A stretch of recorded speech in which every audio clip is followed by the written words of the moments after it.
All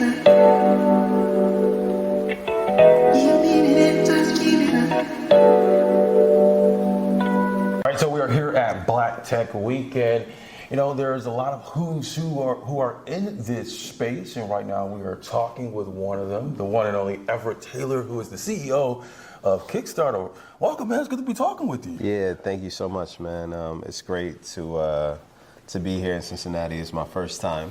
Yeah. I actually flew through Detroit to get here. Yeah. I had some trouble with the at the airport, and I was supposed to have a direct, but I ended up in Detroit. Always a good time. Always in Detroit, I will say, as a Detroit native myself. Yeah, so that was an unexpected little turn of events, but it was good to be here. You know, I had an incredible time speaking today, and yeah, it was a really cool moment just to be amongst our people, to be able to give really just raw, very intentional feedback in gyms. So it's been great. Yeah, first time here. First time. No, well, in this iteration of Black Tech Week, I went to Black Tech Week when it used to be in Miami. Mm-hmm. But in this iteration here in Cincinnati, this is my first time. You're good. We're just getting some feedback from the conference. The conference, yeah. Let's ask that question. So let's do that again. So first iteration of being here at Black Tech Week. Yeah. So this is my first time being here at this iteration in Cincinnati. It's also my first time in Cincinnati, but I'm enjoying myself. I'm looking forward to checking out the Underground Railroad Museum, the art here. It's a really cool vibe for sure. Yeah. You know, let's talk about, you know, in your session, you talked about not settling, you know, and what you went through to turn down certain positions so you can land what you wanted to go after. Talk to us a little bit more about that, and how does one go through turning down certain positions that really aren't tailored for what they really are destined to be and do? Yeah, first of all, let me say that is a privilege. Mm-hmm. For me to be able to do that is a privilege. It's only a small percentage of people in the world that can move with that type of intentionality, especially within our community. So first and foremost, I don't want anyone listening to this, pay your bills, do what you gotta do, take care of your family, take care of your children, take care of your loved ones, take care of yourself. First and foremost, I know what it's like to be in a position where you need to survive. Mm-hmm. But if you do have the luxury to be more intentional and make really critical choices in your life and your career to make sure that you're doing something that's aligned with your path, then I really encourage you to be intentional. And maybe it might be turning down temporary money. It might be temporarily turning down like a really cool title or this opportunity, but if it doesn't align with where you're trying to get to in your life, it's not worth it at the end of the day, if you're in a position to be able to make those choices. And so to me, I was very intentional, wanting to be a CEO, and my next role being a CEO, despite most CMOs not being able to make that jump, and despite nobody I know that's as young as me that looks like me in the position of power at a big company or a well-known company like Kickstarter. And so to me, you know, I just made really distinct choices, but also I've worked hard and I've put myself in a position to be able to do so. Yeah.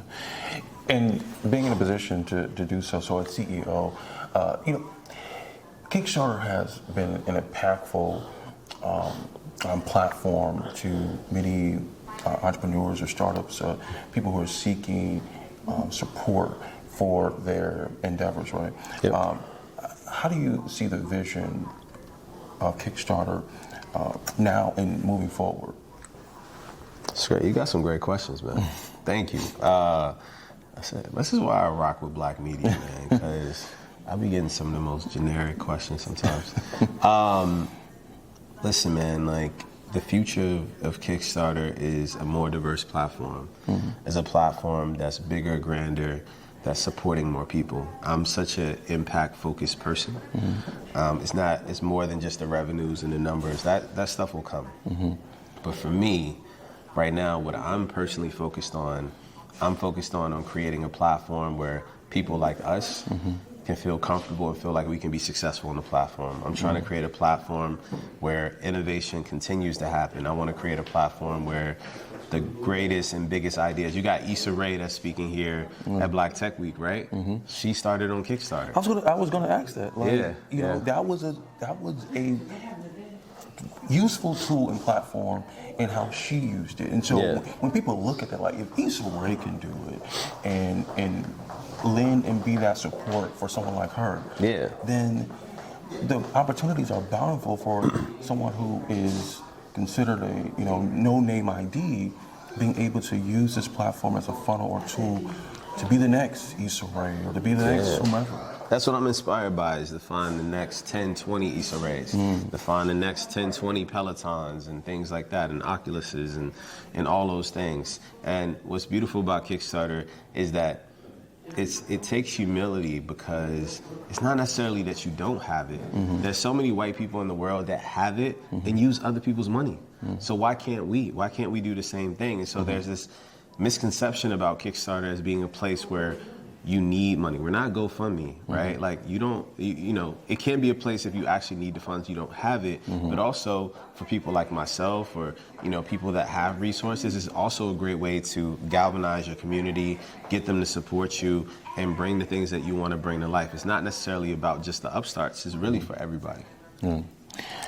What is the advice that you give for someone who is looking at their career trajectory, trying to take that next leap of faith or that next jump? Because as you mentioned in your session, you had mentors who advised you. How important you see that, and what advice do you give to others? Yeah, man, just stay true to yourself. At the end of the day, you got one life to live. And if you're not happy with yourself, if you can't look at yourself in the mirror, in the mirror and be happy with that, that's a problem, G. Like a lot of people say, you don't make $1 billion, you take $1 billion. A lot of people got to do a lot of nasty work to get to $1 billion. I'm not about that. I'm about impact. I'm about peace and happiness. I'm about having balance in my life. And I think there's like a lot of toxic rhetoric around having certain things, having certain amounts of money, et cetera, et cetera. What does all that mean? You can't take that with you when you're gone, man. Like, take care of your health, take care of your body, take care of your family, your mental health, your emotional health.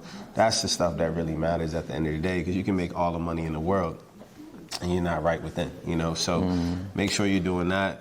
I think that's the most important lesson I've personally learned in my career, because who are you doing it for? You do it for you. You don't do it for nobody else. You don't need no external validation.